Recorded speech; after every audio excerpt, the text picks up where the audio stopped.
Reza Arab diisukan selingkuh, video Wendy Walters nangis dengarkan lagu romantis jadi sorotan. Kabar Reza Arab tengah diisukan berselingkuh tengah menjadi perbincangan. Kabar tak sedap ini muncul berawal dari story orang terdekat Wendy Walters. Beredar kabar Reza Arab ketahuan selingkuh dengan wanita lain dan menjadi viral.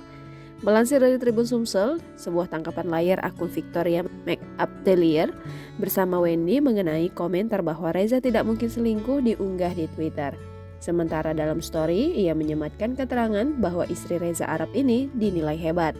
Terbaru, beredar video Wendy Walters menangis pilu bersama sahabat bak jadi penguat. Melansir dari akun Instagram Wendy Walters, pada Selasa 20 September 2022, memperlihatkan Wendy Walters tengah menghabiskan malam bersama para sahabatnya. Bersama 3 temannya, Wendy Walters tampak bernyanyi mengikuti lantunan lagu diputar di salah satu klub malam. Saat lagu Chris Brown feat Justin Bieber diputar dengan judul Next to You. Wendy Walters terlihat duduk menangis dengan air mata berlinang.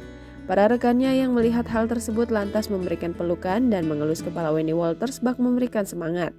Hingga berita ini dimuat, Wendy Walters masih belum memberikan tanggapan soal isu Reza Arab suaminya berselingkuh.